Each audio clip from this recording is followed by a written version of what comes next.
Imaginez une ville autrefois guidée par la terreur, un endroit qui a vu les pages les plus sombres de l'histoire s'écrire dans ses rues.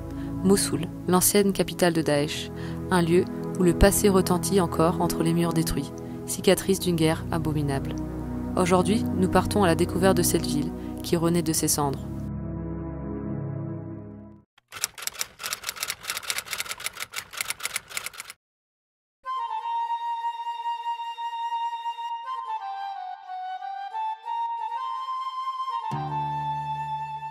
Il est 10 h du matin, Mohamed, un Irakien originaire de Mossoul, vient à notre rencontre et nous propose de nous faire découvrir sa ville. Nos premiers pas nous mènent dans le quartier chrétien, où nous visitons une église tout juste rénovée, où l'on peut découvrir l'ampleur des dégâts au travers des photos.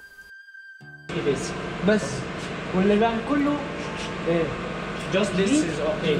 Everything has been distracted. So they rebuilt everything. But Let's write in French. yeah. هذول المتبرعين فرنسيين بس من اصل عراقيين. المتبرعين فرنسيين بس اصلهم عراقي. Yeah, they are French, but they are originally Iraqi French. They rebuilt this year by an Iraqi French. Okay. Yeah. يعني حتى لا ولد لا تلد الجو شياب كبار من الافتتاحيه. They are too old and they come back to Iraq and they rebuild this church. They are originally from Iraq, but they go to French for a long time. Very nice. Yeah.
Cette frise à Mossoul nous ramène aux origines de l'humanité. Ici, en Mésopotamie, entre le Tigre et l'Euphrate, sont nées les premières cités, l'écriture et les grandes civilisations, comme celle des Sumériens et des Assyriens. Un héritage gravé dans l'histoire de cette région, dont tout Irakien est très fier.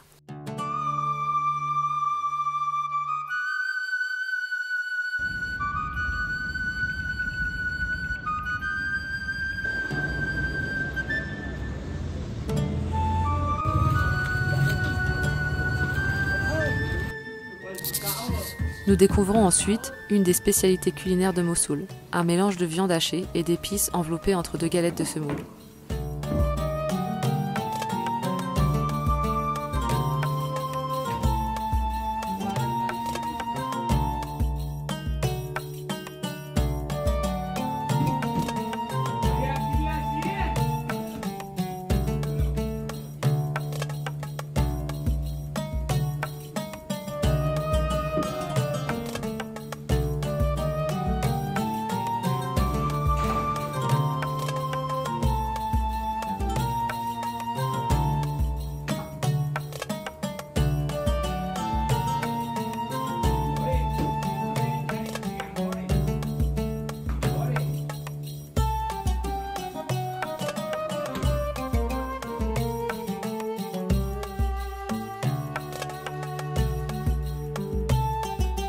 Les mosquées encore en travaux ne sont pas accessibles au public pour le moment. Nous continuons donc notre exploration avec l'une des plus anciennes églises de Mossoul, reconstruite en 2020. Nous faisons la connaissance d'Ahmet, le gardien des lieux. Il nous partage l'histoire douloureuse de cette église et nous montre les traces laissées par la guerre, conservées pour ne jamais oublier ce qui s'est passé entre ces murs. Ici, Daesh exécutait les innocents. Attaché à ce poteau, on découvre la marque des impacts, témoin silencieux de ces atrocités. Ahmet a vécu à Mossoul pendant la guerre. Il nous raconte l'horreur de son quotidien, où il devait ramper pour rentrer chez lui, priant de ne pas se faire tirer dessus.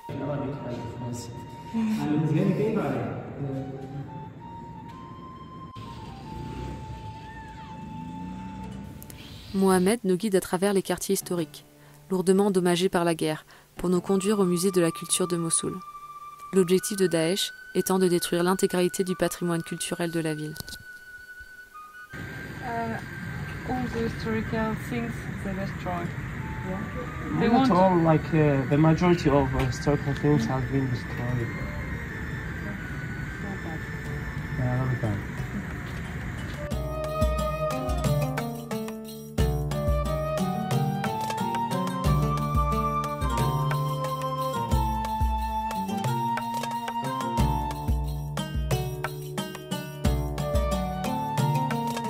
En chemin, nous découvrons la statue des travailleurs, entièrement fabriquée avec des débris de matériaux et des vestiges d'anciens bâtiments. Elle rend hommage aux hommes qui reconstruisent Mossoul, pierre après pierre.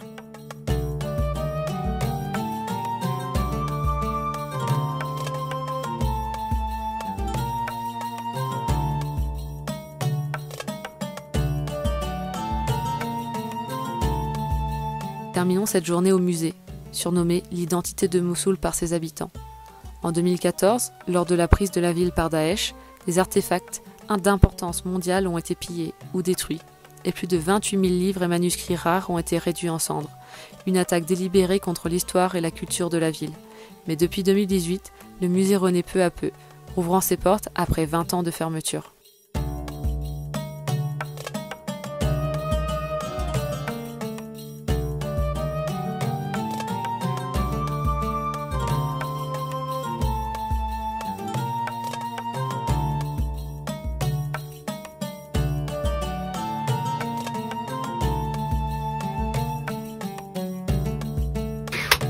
Qu'est-ce que tu me ramènes?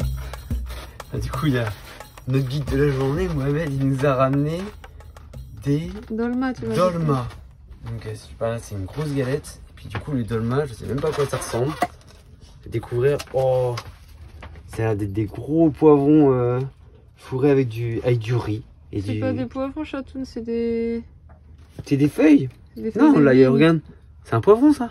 C'est un poivron avec du riz, ça. Il n'y a pas des feuilles de Et là- vigne ici? Et là, il y a des feuilles de vigne, apparemment. Ouais, mais ça. c'est ça les dolmas. Et ça petite pomme de terre. Les dolmas, c'est les feuilles de vigne. Ça. Et là, il y a aubergines. En fait, c'est plein de légumes fourrés au riz. C'est trop beau. On vient de finir notre première journée à Mossoul et on voulait faire un petit truc à chaud pour en parler. Bah, déjà, on a eu carrément de la chance parce qu'on a eu Mohamed qui est venu frapper à notre camion pour nous proposer de faire un guide, être guide toute la journée. Donc il a pris sa journée et il s'est occupé de nous toute la journée pour nous montrer sa ville et compagnie.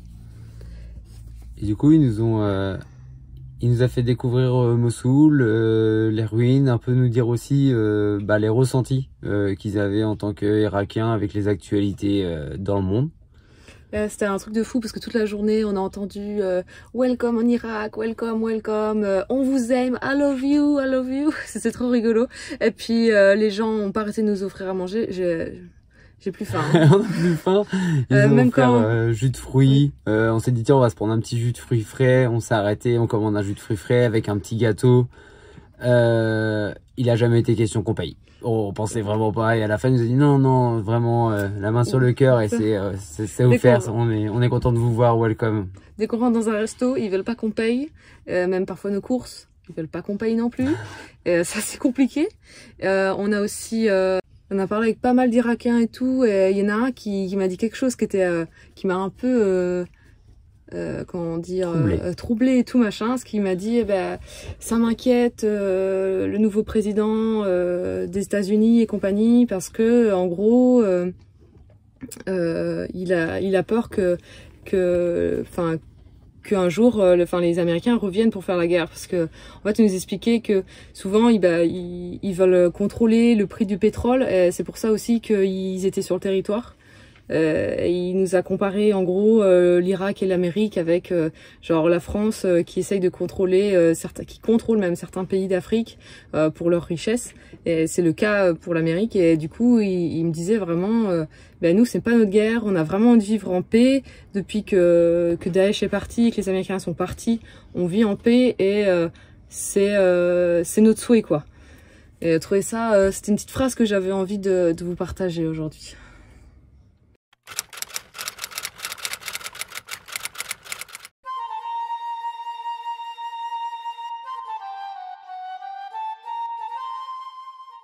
Je pense que ce matin on va être invité à déjeuner parce que là je viens de croiser les gens avec les 4x4 blancs là, ils viennent de partir mais ils m'ont dit qu'ils allaient revenir dans la matinée et que du coup ils allaient nous offrir la douche et genre à manger. Je lui ai dit que j'étais avec toi et puis du coup on va voir ce que ça va donner, mais je crois qu'ils voulaient absolument nous donner à manger. Donc et la douche, ils ont vraiment les choses essentielles quoi, vraiment ils savent ce qui est hein, ils savent ce qui est bon. Et toi tu veux prendre la douche avec nous? Bon, et toi tu vas prendre une douche toi aussi. Alors? Mais au moment des vies. Je t'ai pas douché depuis. Ça se dit pas. Je sais pas, je m'en rappelle plus. Nous décidons de consacrer une deuxième journée à Mossoul, cette fois en solo, pour nous perdre dans ses rues et rencontrer ses habitants. Mais avant toute chose, il est l'heure de goûter le petit déjeuner des Irakiens.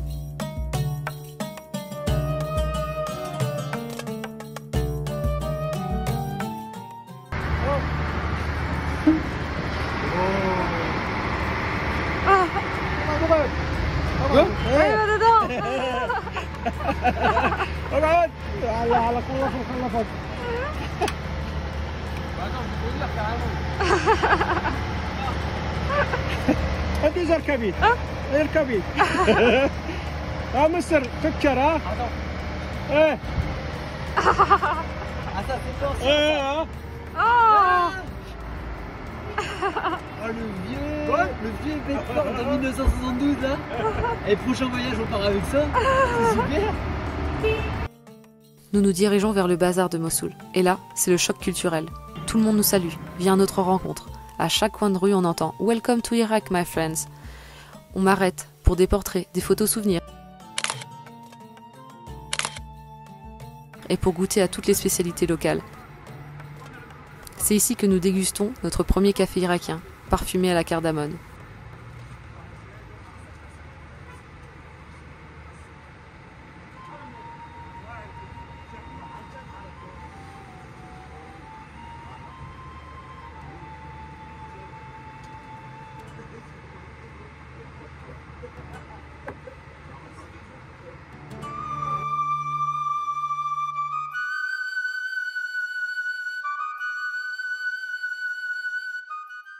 Là, en fait, c'est carrément tellement... En direct, une vidéo authentique qui vous fera comprendre la gentillesse et la spontanéité des Irakiens. En moins d'une seconde, nous étions invités à manger.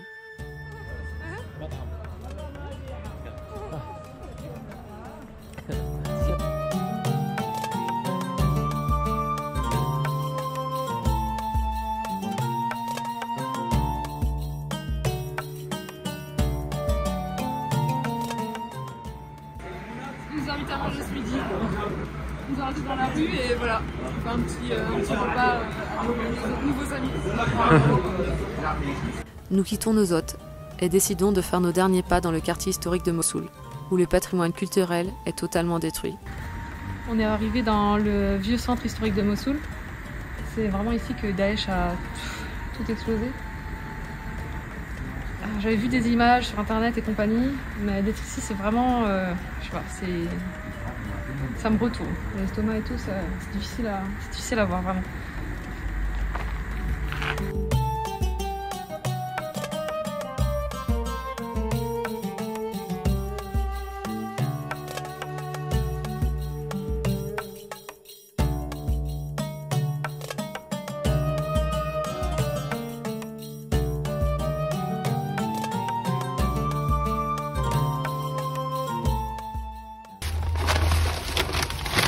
On va réussir à trouver des croquettes, bon pour petit chien, mais bon Junior ça va te convenir ça. Le saumon. Et genre t'achètes le sac de croquettes 11 € et tu ressors, ils t'offrent des jouets pour tes animaux. On va faire plein de jouets pour les animaux, c'est trop chouette. Si vous vous demandez si vous mangez du poisson qui est pêché dans le Tigre, n'en mangez pas. N'en mangez pas, surtout n'en mangez pas. Après 2 journées intenses dans cette ville, qui nous aura changé à jamais, il est temps de trouver un endroit plus calme pour dépenser nos animaux. Voilà, la vidéo sur Mossoul est terminée. On espère que ça vous aura plu. Ça, c'était moi. Trop fier d'avoir trouvé ce spot nature. Mais ça, c'était jusqu'à ce que les militaires débarquent. Il est 21 h, j'étais en train de dormir parce que je suis encore malade du poisson de Mossoul. Et il y a des militaires qui sont venus frapper parce que on n'avait pas pu aller jusqu'à la prochaine ville parce que j'étais vraiment malade, j'arrêtais pas de vomir mes tripes. Donc on s'est arrêté auprès d'un village. Mais ici, il n'y a pas, d'après eux, il n'y a pas assez de sécurité militaire et police, et ils veulent que les étrangers soient surveillés, surveillés pour être en sécurité. Donc ils nous ont réveillés, ils ont toqué, comment on appelle ça? Ils nous escortent là. Ils nous escortent jusqu'à la prochaine ville. Ils sont tout gentils, hein. Ils sont vraiment gentils, ils s'excusent qu'on les dérange et tout. Ils nous ont dit on veut que vous soyez le plus en sécurité possible parce que on voudrait justement développer le tourisme, on veut qu'il y ait plus de gens comme vous, on vous supporte, merci beaucoup.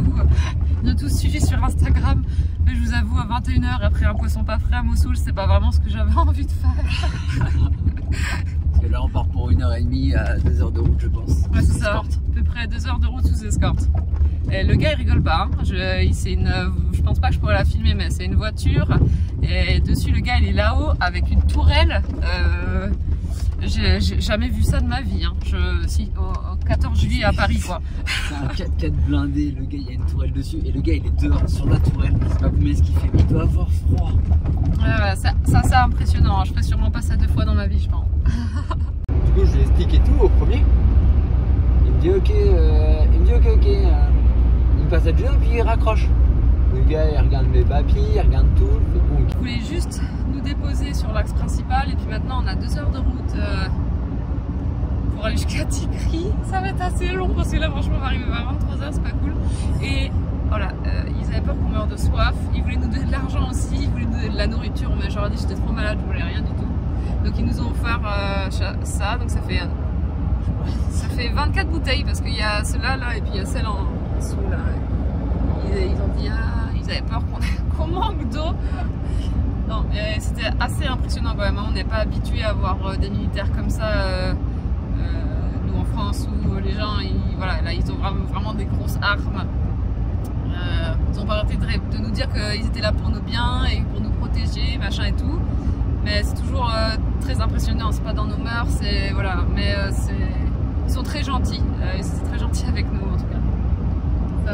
Ça fait vraiment bizarre par contre. Un petit checkpoint de nuit là. Et le militaire il t'a filé des chips. Ouais. Et vérifier les passeports, et puis il peut vérifier les passeports. Elle me dit tiens, ok, merci. Allez, c'est parti, on continue la route. Pour 2 heures de route, il faut bien être chic. Petit conseil, si vous venez en Irak, il faut dormir dans les villes et si vous voulez dormir à l'extérieur, il faut demander à la police, il faut demander aux militaires. Ils sauront vous renseigner et ça se passera toujours très bien. Voilà. Parce qu'en fait, je crois qu'ils ont eu autant peur que nous, hein. Vraiment, ils étaient flippés de savoir qu'on... Ils étaient flippés des chiens et ils étaient flippés de nous voir là. C'était pas... mais flippés... eux, ils avaient peur pour nous, quoi, parce que c'est pas normal pour eux de voir des étrangers. Je pense qu'ils avaient jamais vu d'étrangers et comment ils m'ont dit, genre il m'a dit on veut plus, voilà, plus de gens comme vous, machin et tout, qui voyagent et on veut que vous ayez de bonnes expériences de l'Irak. C'est une bonne expérience, ouais. C'est une super expérience en soi. Hein, c'est juste que là. J'ai bouffé un mauvais poisson. C'est un peu tard. C'est un peu tard. Super expérience. Un peu tard. La prochaine fois, je préférerais qu'il me réveille vers 18h30. Si on m'entend. Deuxième checkpoint. Ouais. Et 10 photos de plus pour les militaires. Ils veulent tous prendre des photos avec nous. Ils se sont tous arrêtés pour prendre en photo. Ah bah là, j'ai pris la photo avec chacun des militaires, je pense, du checkpoint. Sauf peut-être un qui a dû poser des questions. Mais sinon, ils ont tous pris la photo avec moi, ils ont tous retiré leurs trucs et tout. T'en dis quoi? Et qu'ils adoraient la France. I love France, I love France. Ok, nice. Non, c'est encore très bien accueilli. Allez, après le 5e checkpoint, expliquez où on va. Normalement, ils m'ont dit d'aller un peu plus loin, un demi-tour.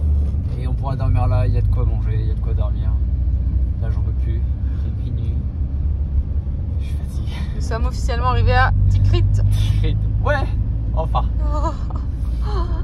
Il est minuit, c'est bon, on s'est trouvé une petite place à Tikrit, à côté d'un supermarché. Et Quentin, t'as demandé, c'est bon, on a le droit de dormir là? C'est bon, c'est une pharmacie. Et en plus il m'a fait un grand sourire, il est content qu'on dorme à côté. Donc ça c'est trop cool. Enfin on pourra dormir. Bonne nuit.